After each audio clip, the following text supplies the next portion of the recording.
नमस्कार. UK Marathi story वर्ल्डमध्ये तुम्हा सर्वांचं मनपूर्वक स्वागत आहे. कथा आवडत असल्यास लाईक करा, कमेंट सेक्शनमध्ये जाऊन स्वाईप करून हाईप बटन दाबा, कथा शेअर करा आणि चॅनलला नक्की सबस्क्राईब करा. डेस्टिनी बंध अनोखे प्रेमाचे भाग 27. I said get out of my car. आध्याचे बोलणे ऐकून चिडून सम्राट बोलला. त्याचा आवाज, त्याच्या चेहऱ्यावरचे रागेट भाव बघून घाबरून आध्या जीपमधून खाली उतरली. तिच्याकडे न बघता सम्राट सुटसाट वेगाने तिथून निघून गेला. आध्या पाणावलेल्या डोळ्यांनी त्याला जाताना बघतच राहिली. वहिनी साहेब. अचानक तिच्या शोल्डरवर हात आला. तशी दचकून तिने वळून पाहिले तर एक स्त्री तिच्याकडे काळजीने बघत होती. आध्याने गोंधळून इकडे तिकडे पाहिले तर ती गावाच्या मधोमध एका हॉलसमोर उभी होती, जिथे तिची मीटिंग होती. काय झाले वहिनी साहेब? इथे का उभे आहात? तुमच्या डोळ्यात पाणी? काही त्रास आहे का? त्या स्त्रीने काळजीने विचारले. मी ठीक आहे संध्याताई. ते हवा खूप येत आहे ना, कचरा गेला वाटतं डोळ्यात. डोळ्याची उघडझाप करत आद्या बोलली. बघू. संध्याने तिला स्वतःकडे वळवून तिच्या डोळ्यात बघू लागली. कचरा निघाला वाटतं, संध्या बोलली. बरं चला, वाट बघत असतील सगळे. हँकरचिपने डोळे पुसत आद्या बोलली. दोघी आत जातच होत्या की हॉर्न वाजवत एक कार तिथे आली. दोघींनी वळून पाहिले तर सेजल कारमधून उतरताना दिसली. तिला बघता संध्याने तोंड वाकडे केले. वहिनी साहेब चला तुम्ही. आध्याचा हात पकडून संध्या तिला आत नेऊ लागली. ताई तुम्ही व्हा पुढे, मी आलेच. आध्याने खुणावले तशी संध्या आत निघून गेली. आध्या तिच्या दिशेने येणाऱ्या सेजलला एकटक बघू लागली. आईचे शब्द कानात घुमू लागले. सम्राटला झालेला त्रास, त्याचे दुःख नकळत तिच्या डोळ्यापुढे आला. तसे राग उतरला डोळ्यात, पण तरीही स्वतःला शांत ठेवून ती उभी होती. पहिल्यांदा दोघी समोरासमोर आलेल्या. नमस्कार मिसेस मोहिते पाटील. सेजल आध्याच्या पुढ्यात उभी हात जोडून हसतच बोलली. नमस्कार. तुम्ही इकडे काही काम होतं का? आध्याने शांत स्वरात विचारले. काम असे नाही, बस तुम्हाला भेटायची इच्छा झाली. सेजल एकटक आध्याकडे बघत बोलली. आध्याचा करारी चेहरा, चेहऱ्यावरचे अमाप कॉन्फिडन्स, नाजूकशी, अंगावर महागडी light purple colour silk sari, matching blouse, चेहऱ्यावर हलका मेकअप, कपाळावर स्टोनची लाल टिकली, भांगेत लाल ठळक दिसणारे कुंकू, हातात मॅचिंग बांगड्या, डोक्यावर पदर. अगदी सुंदर पण तेवढीच घरंदाज. मोहिते पाटलांची खरी सून शोभत होती ती.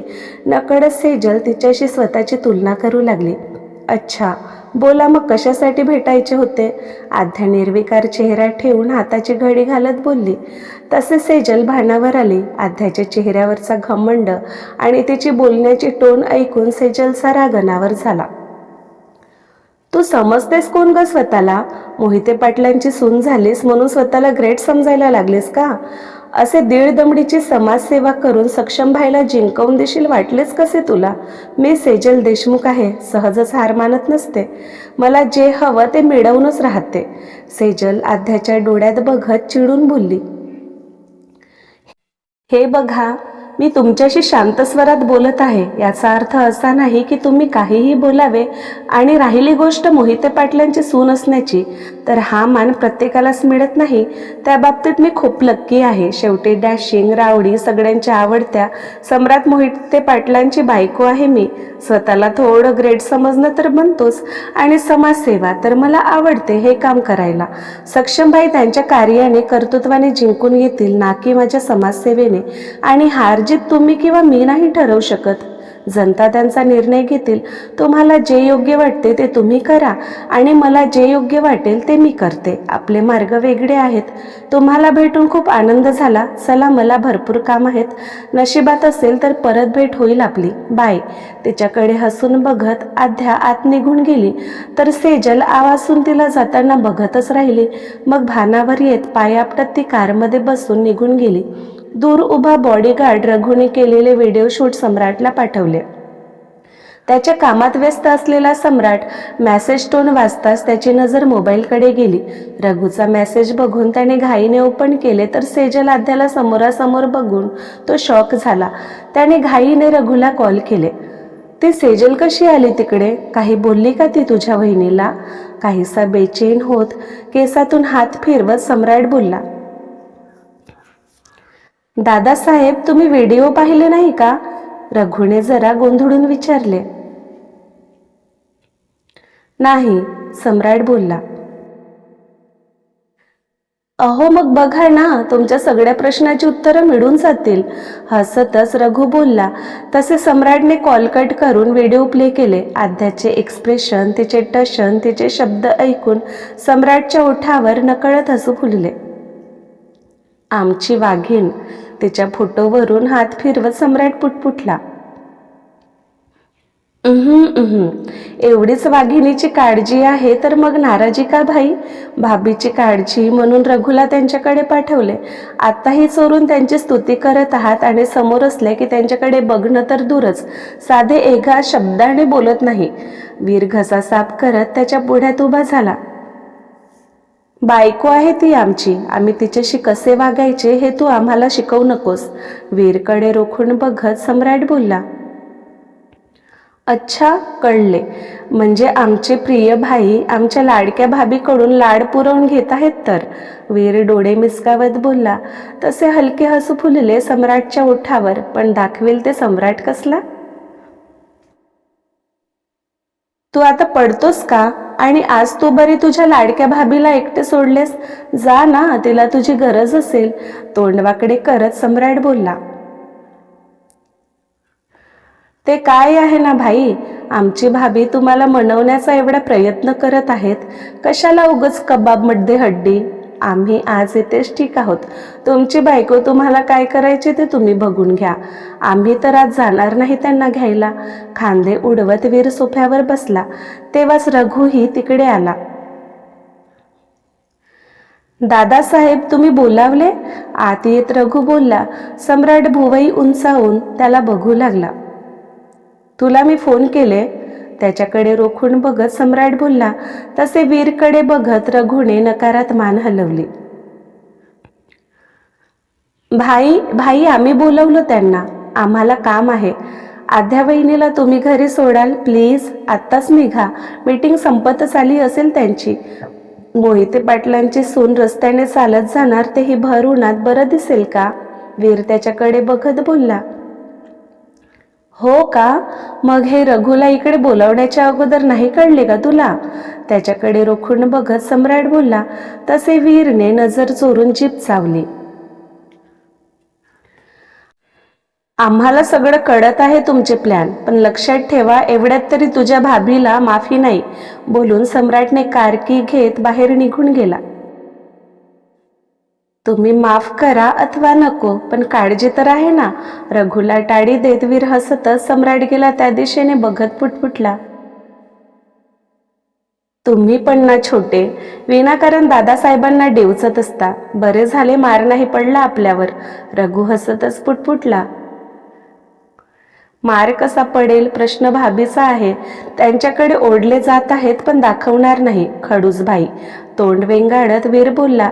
त्यावर रघु गालातच हसला. आध्या बायकांशी बोलत हसत हॉलमधून बाहेर आली. एवढ्या वेळचा भर उन्हात कारला टेकून हाताची घडी घालून वैतागून इकडे तिकडे बघणारा तो तिला बघताच सरळ उभा झाला. गेटवर थांबून सगळ्या बायका तिच्याशी हसून काहीतरी बोलत होत्या आणि ती त्यांची उत्तरे देत होती. खरंच खूप हुशार आहे ही. सगळ्यांना कसे आपल्या बाजूने ओढून घेते कळतच नाही. आम्ही तरी कुठे वेगळे आहोत, ओढले जातोच की तिच्याकडे. आमचे स्वीट बायको. मनातच सम्राट बडबडून हलके गालात हसला. अगो बाई, दादासाहेब आले वाटतं. वहिनी साहेब जा तुम्ही. नवऱ्याला असे वाट बघत ठेवणं चांगलं नव्हं. एका स्त्रीची नजर सम्राटवर पडली. तसे तोंडाला पदर लावून हसतच बोलली. सगळ्या बायकांनी एकाच वेळी सम्राटला पाहून आध्याकडे बघून तिला हसतच चिडवू लागल्या. आय हाय वहिनी साहेब. दादासाहेबांना बघून काय मस्त लाली चढली चेहऱ्यावर. बायकांनी आता तिला घेरले. काहीतरीच काय बोलताय? आध्याने लाजून नजर झुकवली. बायकांच्या चिडवण्याने उगाच तिचे हृदय धडधडायला लागले. काहीही म्हणा, दादासाहेबांचे खूप प्रेम आहे हा वहिनीसाहेब तुमच्यावर, म्हणून तर भर उन्हातही तुमची वाट बघत उभे आहेत. किती वेळ झाला आता त्यांनाच ठाऊक. नाहीतर आमचे नवरे 5 मिनिटही त्यांच्या जीवावर येते, एक स्त्री बोलली. त्यावर सगळ्यांनी दुजोरा दिले. आध्याने सगळ्यांच्या नकळत त्याला पाहिले. व्हाईट कलर कुर्ता, खाली ब्लॅक जीन्स, कुर्त्याचे स्लीव्ज कोपऱ्यापर्यंत फोल्ड केलेल्या, हवेत भुरभुर उडणारे त्याचे छोटे छोटे केस, एका हातात कड तर दुसऱ्या हातात महागडी घडी, डोळ्यावर ब्रँडेड गॉगल. हाय, काय कातिल दिसत होता तो. मला पहिले कधी कळले कसे नाही, यांच्या वागण्यात, उठण्या बसण्यात, राहण्यातही एक क्लास आहे, वेगळीच अदा. एवढी मोठी टेक्स्टाईल कंपनी, साखरेचा कारखाना चालवतात आणि मी यांना गावठी अनपढ समजत होते. कुठलाही बिझनेसमॅन कोणाच्या धमकावण्याने तर डील मंजूर नाही करू शकत. एवढी साधी गोष्टही मला कळू नये. वीरने मला बुद्धू तर बनवलेस, पण मी खरंच मूर्ख आहे. आध्या मनातच बडबड करू लागली. तिची सम्राटवर खेळलेली नजर बघून सगळ्या बायका तोंडावर हात ठेवून हसायला लागल्या. तशी ती भानावर आली. सगळ्यांना बाय बोलून ती सम्राटच्या दिशेने निघाली. तिला बघून त्याने पॅसेंजर सीटकडचा दरवाजा उघडून दिला. थँक्यू. त्याला बघतच तिने स्माईल करत आत बसली. काही न बोलता त्याने दरवाजा बंद करून ड्रायव्हिंग सीटवर बसला. सीट बेल्ट लावून त्याने कार स्टार्ट केली. आध्या तिरक्या नजरेने त्यालाच बघत होती. अजूनही फुगा टम्म फुगलेला आहे वाटतं. आध्याबाई, तुलाच आता काहीतरी करावं लागेल, नाहीतर तुझा गावठी नवरा तुझ्याशी बोलणार नाही. आणि आता तुला तरी त्यांच्याशी बोलल्याशिवाय चैन पडत नाही. त्यांच्याकडे बघतच आध्याने घसा ठीक केला. सम्राट, तिने हळूच आवाज दिले, पण तो पुढे बघतच कार ड्राईव्ह करत होता. तुम्ही तर रागात मला सोडून गेला होतात ना, मग घ्यायला कशाला आले? हाताची घडी घालून गाल फुगवून ती त्याच्याकडे बघू लागली, पण तो एक नाही की 2. त्याने तिच्याकडे तर पाहिलेही नाही. त्याला एक्सप्रेशनलेस बघून तिने तोंडच वाकडे केले. सनकी. मनात आले तरच बोलणार. त्याला चिडून बघत आद्या पुटपुटली. आम्हाला भूक लागली. रागीट टोनमध्ये आद्या बोलून त्याच्याकडे बघू लागली. तिला वाटले आता तरी तो काहीतरी बोलेल, पण नाहीच. कार थांबवा. तिने चिडून त्याला पाहिले. त्याने एक्सप्रेशनलेस चेहऱ्याने तिला पाहून पुढे बघत कार चालवू लागला. तुम्हाला माझ्याशी बोलायचेच नसेल तर मलाही तुमच्यासोबत यायचे नाही. मी समर्थ आहे माझे मी जायला, आध्या चिडून बोलली. एवढ्यात तर त्याने कार थांबवले. उतर. तिच्याकडे न बघता सम्राट बोलला. काय काय म्हणालात तुम्ही? ती तर अशीच रागात बोलून गेली होती, पण तो तर खरंच तिला उतरायला सांगत होता. उतर. तो पुढे बघतच बोलला. असे काय करताय? मी तर असेच बोलून गेले. एवढ्या उन्हात मी चालत कसे जाऊ? लोक काय म्हणतील? मला एवढ्या मोठ्या घरची सून मी शोभेल का मला पायी जायला? काय इज्जत राहील आपली? आध्या रडका चेहरा करून बडबड करू लागली. तुझी फालतू बडबड झाली असेल तर उतर आता, म्हणे इज्जत जाईल. पहिले एक शब्द फुटत नव्हता आणि आता शांत बसून होत नाही. तिच्यावर जडजडीत कटाक्ष टाकून त्याने सीट बेल्ट काढून कारमधून खाली उतरत जोरात दरवाजा लावून घेतला. मोठ्या आवाजाने आध्याने दचकून पुढे पाहिले. एक मोठे हॉटेल समोर कार थांबून होती. नकळत हसू फुलले ओठावर कारमधून खाली उतरत तिने डोक्यावरचे पदर व्यवस्थित करत सम्राटच्या मागे जाऊ लागली. दादासाहेब, तुम्ही या या ना. सम्राटला बघताच हॉटेल ओनर लगबगीने त्याच्या जवळ आला. प्रायव्हेट रूम हवी. ओनरकडे बघत सम्राट बोलला. तसे ओनरने एका व्यक्तीला रूम व्यवस्थित करायला सांगितले. दादासाहेब, रूम क्लीन होईपर्यंत वेटिंग रूम मध्ये बसा, ओनर अदबीने बोलला. तसे सम्राट वेटिंग रूमच्या दिशेने निघाला. हॉटेलने हाडत आध्या त्याच्या मागे गेली. खूप सुंदर हवेशीर मोठे असे रेस्टॉरंट प्लस हॉटेल होते ते. काही वेळाने रूम क्लीन झाली तसे ओनर स्वतः सम्राटला बोलवायला गेला. रूममधील CCTV बंद करा. आम्ही असताना त्याची काही गरज नाही, सम्राट बोलला. जी जी दादासाहेब, तुम्ही निश्चिंत राहा. आध्याकडे एक नजर बघत ओनर बोलला. सम्राटने रोखून त्याला पाहिले. जणू धमकी होती त्याच्या डोळ्यात. ती फक्त त्याची आहे, तिला बघण्याचा अधिकार फक्त त्याचाच. त्याची नजर बघता ओनरच्या कपाळावर घाम जमा झाले. सॉरी, मान खाली घालून ओनर बोलला. त्याच्याकडे जळजळीत कटाक्ष टाकून सम्राटने आध्याचा हात पकडून प्रायव्हेट रूममध्ये गेला.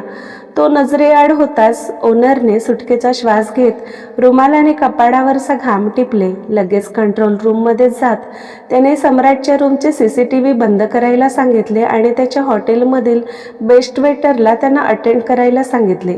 तेही आध्याकडे नजर उचलून न बघण्याची सक्त वॉर्निंग देत.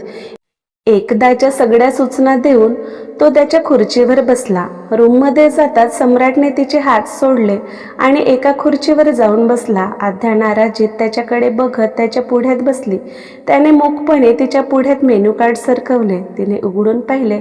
व्हेज नॉनव्हेज दोन्ही जेवण तिथे मिळत होते. तुम्ही काय खाणार, व्हेज की नॉनव्हेज? आध्याने त्याच्याकडे बघत विचारले. भूक तुला लागली, आम्हाला नाही. तू तुझ्यासाठी मागव, आम्ही काही नाही खाणार, सम्राट मोबाईलमध्ये बघत बोलला. तसे आध्याने मेनू कार्ड बंद केले. चूक झाली माझी, प्लीज एकदा माफ करा ना सम्राट. परत तसे नाही बोलणार. आध्या त्याच्याकडे बघत कातर स्वरात बोलली. मान्य, मी रागात जे नको बोलायचे ते बोलून गेले, पण लहान समजून माफ करा. त्याच्या हातावर हात ठेवून ती केविलवाणा चेहरा करत बोलली. लहान? खरंच? 26 वर्षाची आहेस तू, अजूनही तू स्वतःला लहान समजतेस? तिरकस हसत सम्राट बोलला. तुमच्यापेक्षा तर लहानच आहे ना. तुम्ही स्वतःला पाहिलात का? 31 वर्षाचे अर्धे म्हातारे तुम्ही, तोंड वेंगाडत आध्या बोलली आणि सम्राटने रागात तिला पाहिले. अच्छा, तर आम्ही म्हातारे दिसतो तुला? दातावर दात चढवून सम्राट बोलला. सॉरी, जीभ घसरली. मी तुम्हाला नव्हते बोलत. तुम्ही तर किती हँडसम आहात, रावडी खडूस आहात. तुम्ही खूप चांगले आहात.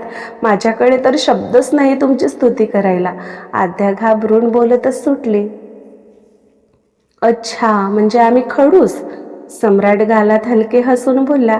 पण तिचे लक्षच नव्हते त्याच्याकडे. आता तर तिला भीती वाटायला लागली. त्याला मनवण्याच्या नादात ती नको ते बोलू लागली होती. तुम्ही समजून घ्या ना सम्राट, मला तसे नाही बोलायचे होते.